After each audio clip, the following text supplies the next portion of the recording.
F&I managers out there, sales managers out there, sales consultants, I want to share with you lessons that I've learned along the way in my career. I started back in 1979 at a little Dodge dealership in Salem, New Hampshire. My dad was the general manager of the dealership. He taught me a lot. He was one of my mentors. And then came along Ira Rosenberg. When I moved from that position, I went to work for Ira Olds Toyota in Danvers, Massachusetts. Ira was a great influence on some of the things that I learned. And then there was David Lewis. I worked for David Lewis for 5 years. He was a great influence. Denny Sims, his director of training, was even a really big influence with regard to my training skills and stuff. But I learned a number of lessons along the way. One of the very first lessons I learned is that I learned that if people want it, they'll buy it. And you need to determine whether or not they want it. And in order to find out if they want something, you have to be authentic. You have to be yourself. When I first got into the car business, I kind of grabbed all the sales books I could get, the brochures and everything, and all the people in this dealership, all the sales out in the dealership, I was trying to learn from them. And I was trying to be like them. I was trying to do the things that they did. I was trying to mimic some of the things that they did. I watched them carefully. And I realized that I was trying to be them and I wasn't being me, myself. After all, that's why they hired me, because of me. So I had to be authentic. That's one of the lessons that I learned. And the more authentic I was, the more of myself I was, the more I sold. Then I moved from sales into sales management and then F&I. And my authenticity, my Boston language, my Bostonics just get the best of me sometimes. But anyways, be authentic. And what I mean by that is just be yourself. You have to be yourself. And people appreciate that because you can't hide being yourself. And sometimes you just can't fake being someone else because people can see right through that. I've often talked about you have to be a chameleon in this business. Absolutely. But you're mimicking the customer's movements. You're mimicking the customer, how they talk, their emotions, so on and so forth. But you still need to remain authentic. Hey, it's me, Gerry Gould. So you want to become an F&I manager? Well, I got news for you. I'm hosting a free, completely free webinar on F&I tips, tactics, and techniques. I'll even share with you some ideas on how to go from a sales consultant into F&I. Join us April 25th at 10:30 a.m. Eastern Standard Time, and I'll share with you those tips, tactics, and techniques. If you want to become an F&I manager, join us on that webinar. All you got to do is hit the link below to register. I'll see you there. You also have to be persistent. This is a position where you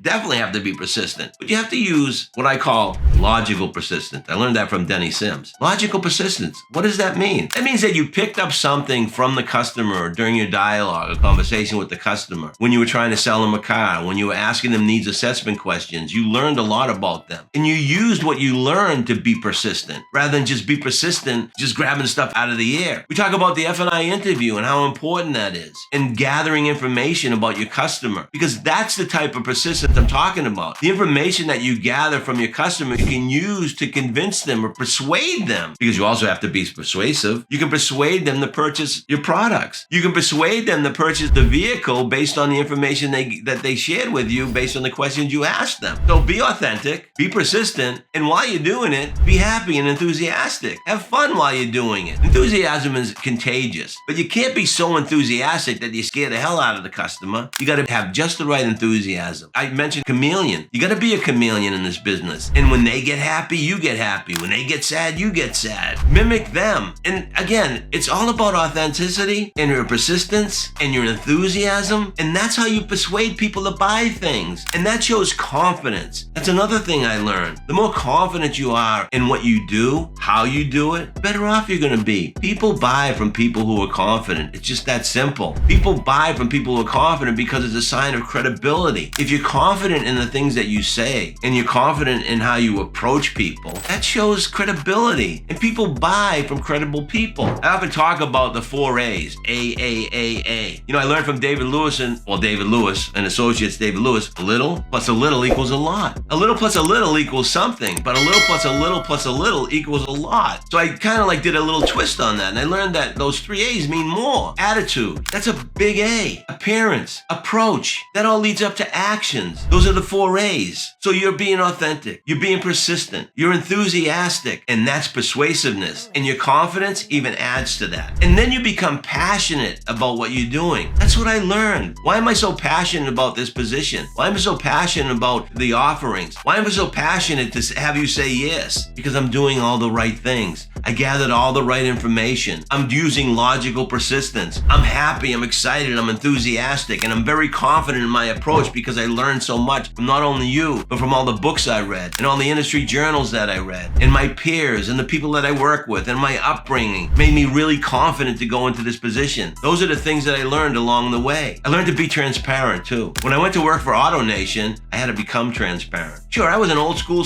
car dog, the one that did everything. Hey, we used to paint the white walls with shoe polish. That's not very transparent now, is it? And the one thing I learned along the way is you can't fake transparency. Either you are transparent or you're not transparent. Sure, you can fake empathy. I felt the same way you feel, Mr. and Mrs. Jones. I've had other customers feel the same way, but you simply can't fake transparency. You either are or you're not. You gotta tell it like it is. I know that's on the list. Tell it like it is. I learned to do that a long, long time ago. Something that I picked up from Ira Rosenberg and David Lewis and my dad. Just tell them the way it is. If the baby's ugly, tell them the baby's ugly. If the baby's pretty, tell them the baby's pretty. You're gonna get a lot further along if you just tell it like it is. So be transparent, tell it like it is, and you gotta be alert of your surroundings. What's going on? You can't just sit in your office and wait for things to happen. I have this thing called Goya, get off your ass, Goya. I learned that from Tom Hopkins. He wasn't a mentor of mine. I just happened to read his book, How to Master the Art of Selling. I got his autograph one day, and while he was giving me the autograph, he wrote to Gerry, Gould, Goya, Tom Hopkins. And I'm like, what the hell does Goya mean, Mr. Hopkins? He looked at me and says, get off your ass, because that's the only way you're gonna make things happen. So get off your ass and go out and seek industry knowledge. Go out and seek sales knowledge. I know that just because you're on this session or this video means that you're trying to get better, and that's what it's all about. The better you are, the more confident you are. And I'm telling you right now, enthusiasm and confidence, it's contagious, and it just sells so much more. So stay alert to your surroundings. Know what's going on. I often talk about, especially with F&I managers, to get a hold of the CRM tool, the customer retention or management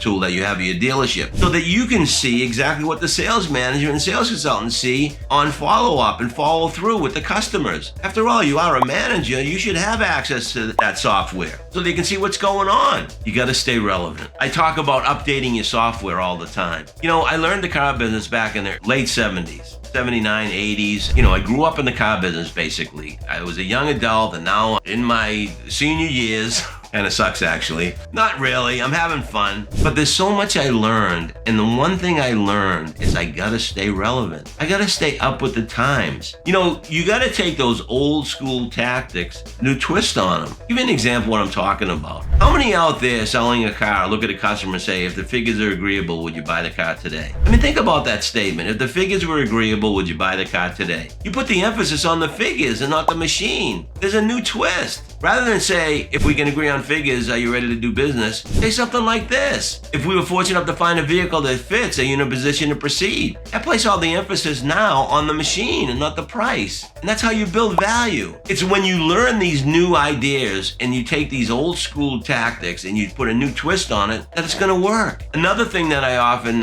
talk about and share with finance managers, sales consultants, sales managers, is what I call the calculator close or the phone close. How many times you said to a customer, it's only a Starbucks a day? You know, back in the 80s and 90s, it's a pack of cigarettes. I mean, think about it. A pack of gum, okay? What you're doing is when you say it's a Starbucks coffee a day, you're taking the Starbucks coffee away from the customer. Rather than say that, put a new twist on it and run them through the calculation. I call it reduce it to reality, not reduce it to ridiculous. You simply have them go to their cell phone, the calculator on their cell phone, and then divide the current payment they're comfortable with, divide it by 30, the average number of days in a month. It's gonna come up with a number. Let's hypothetically use 300. 300 divided by 30 equals 10. That means, Mr. and Mrs. Jones, you're already committed to spending $10 a month, and you're comfortable with that for your car. The additional products in F&I are gonna be an additional $30 a month. I get it. 330 is a little bit out of what you wanted to pay, but there may be another way of looking at it. You're already spending 10. Let's take 30. 30 divided by 30 equals what? That equals $1 a day. Is $1 a day gonna change your lifestyle in any way, shape, or manner? Because we're gonna look at you and say, hell no. So if you're already spending 10,